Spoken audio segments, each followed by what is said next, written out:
Hello there, I'm Sconchulus, and this is TEPPEN Quick Take, where we give a deck one shot and see what it do.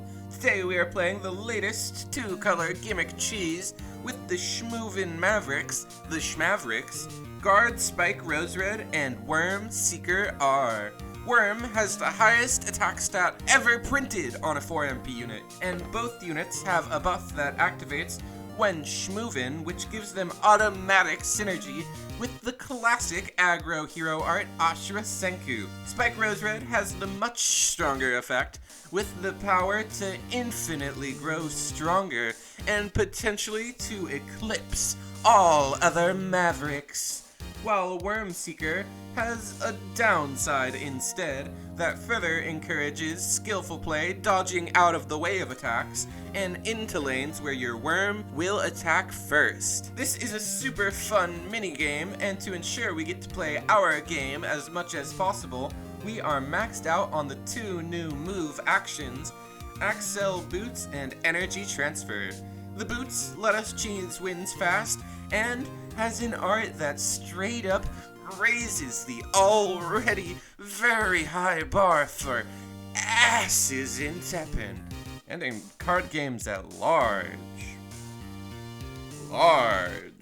We also have Energy Transfer, which turns that horniness into tankiness. It makes the worms grow. Like all the classic Metapod Harden jokes. With that out of the way, the last important card is Summon Minions, which lets us pivot anytime we would take a destroy off one of our buffs. Just be sure to always use your 1 MP actions at 2 MP and your 2 MPs at 3, so you're always the one getting the punish off action phase. Basically, everything else we play is for consistency to make these two interactions constant every game. We have 9 free cycles. Raging Dust Cloud is the classic, Security System is the new cheese and is strong enough to play even in good decks, and Predator in the Sands has never seen play before, but works both on an empty board to find the minions, or with the worm already on field, then into summon minions to buff both of the worms. And that combo even provides extra synergy with Hakai, which turns our raw aggro power into actual interaction. This is the one flex slot, which you could swap for Awakening Blow or Surge of Malice to seal the bad effect off of Worm, but Hakai lets you get attacks through things while being more flexible. Plus, Hakai is a basic common, part of why this is probably the cheapest deck I have ever shown on the channel. Last of all, for consistency, we have 3 Dark Condemnation, which is also one more way to win every action phase, which we will enter a lot. Finally, very last, we have 2 legendary actions. Magnetic Mishap is entirely for the black matchup, so that we stand a chance against the triple corrosion control decks like Despair. But against anything faster that puts any units on field, you'll never be able to use this card without just giving the game away. This card you could probably do fine without. And doing a very similar job, much better, is Third Energy Restored. This also gives us extra worms, but without being the worst card in the deck. And that is our highly focused gimmick deck. Here's the deck QR, let's do this! Game 1, we are up against Cammy, Cross Stinger Assault, Devil Breaker. A very versatile hero art, but one that usually requires a bit of setup, so to take advantage of that, we'll play down our Worm Seeker right away and use Axel Boots to move them to another lane at 6 attack and get in a second 6 damage attack 5 seconds later. Our opponent will play down their first combo of the game, going for Kiri, using Silver Armor Arthur to level him up and buff up their Arthur as much as possible to hopefully defeat our Worm and potentially put us on as much of a clock as we're putting on them.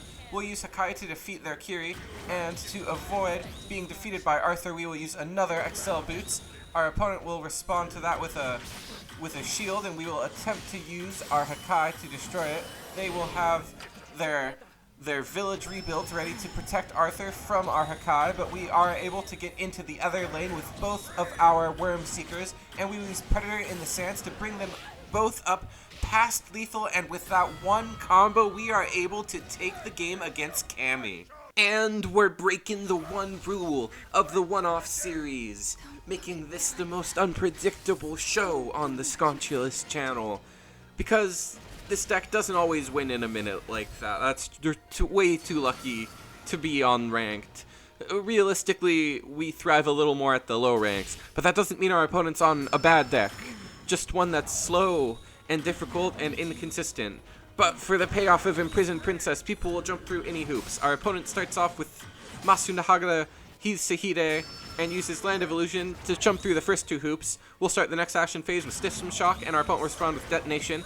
We'll respond to that with Dark Corrosion, and our opponent sees the opportunity to get a second Land of Illusion in, but we respond to that with Hakai, which will end up making their Death Effect destroy our worm rather than their Detonation, basically getting at least a 2-for-1, if I really stretch how good it was. We'll play down our second Worm Seeker R, and our opponent has a second Masahara Hisehide. We'll start our Raging Dust Cloud, the third one that we've played. We get 3 shields on our hero at this point, and we will attempt to dodge our way out of the Masahara Hisehide with our Axel Boots. Our opponent plays down Oichi. We'll respond with a Detonation, and we're able to use another move action to just barely survive the interaction. Our opponent will activate third energy labs to destroy both their units and heal back to 30, but we're able to buff our unit up even further. Of course, they do have their removal actions that they've been exploring at this point. They're able to defeat our one worm, and at this point we are through all of our worms. We do have our final unit, the Guard Spike Rose Red, but our opponent, playing such a silly combo control deck, obviously has at least one Titanic Gatekeeper. They'll activate it, and to cycle, we will activate Dark Condemnation because we cannot go for Summon Minions until we go for Magnetic Mishap. Our opponent will go for Imprisoned Princess. They're still at a very low Explore count, partially because we were able to deny I think just one Explorer earlier, but that will probably make a big difference in this matchup. We will activate Summon Minions, which is a little less good when you have to pay the full MP cost, and we draw into another Worm Seeker, which is good to have to be sure that we're not out of the game yet. We have plenty of Ashura Senku juice for the lack of move actions that we have left after using a lot of them. We will use Hakai to destroy one of their invaded tyrants, and we will use Ashura Senku to move into the other lane. Our opponent attempts to use Cruelty, and we go for Hakai, getting a very clutch 1 in 3 to destroy the one that would have been buffed. Our opponent will go for Imprisoned Princess to explore another Cruelty, and we are able to move our unit up into the top lane where it will be able to get in more damage, dodging around the tyrant. We will destroy their Oichi, and our opponent attempts to use their Cruelty, but we have the move action which will put us above this threshold and turn Cruelty back off, making them waste 2 MP. We are able to buff up both of our units with Predator in the Sand, and we are able to hit their Tyrant down to its last hit point, but we don't want to lose our Worm Seeker, so we will have him dodge back out of the way with Energy Transfer. Our opponent will play down Solo ZN, but they are not quite at the Unleash. They had 1 health point left, and we were able to use the Corrosion that we had searched earlier. Our opponent goes for their first Despair of the game, pulling back 3 Oichi, and we will use our Ashura Senku Hero Art to dodge to the other lane to have our unit defeat it undamageably, and they will play down their second or third solo, which will defeat one of our worms. We will explore for another Corrosion, and our opponent, we will go for third Energy Relinquished to bring back one more of our Worm Seekers. We are down to our very last hand of cards. We will activate our final Energy Transfer on our bottom Worm Seeker. Our opponent destroys the middle one, and we are only 1 hit away from ending the game, but our opponent will heal back to 12 HP, giving them 1 more attack cycle. We don't have any cards left in deck, but we do still have an excess of hero power and 2 potentially sweeping units to keep us in this. Our opponent will explore and use Corrosion on the 1 unit that would have ended the game, but the much less powerful unit, especially with Ashura Senku, which we will use to buff up our Spike Rose Red to a 4/8, dodging into the bottom lane, but our opponent is able to stop our attack with Titanic. However, our Worm Seeker is still able to finish them off, taking a second game with Ashura Senku. So, should you play this deck? Absolutely! The mini game that you get to play is a blast, and it's hilarious.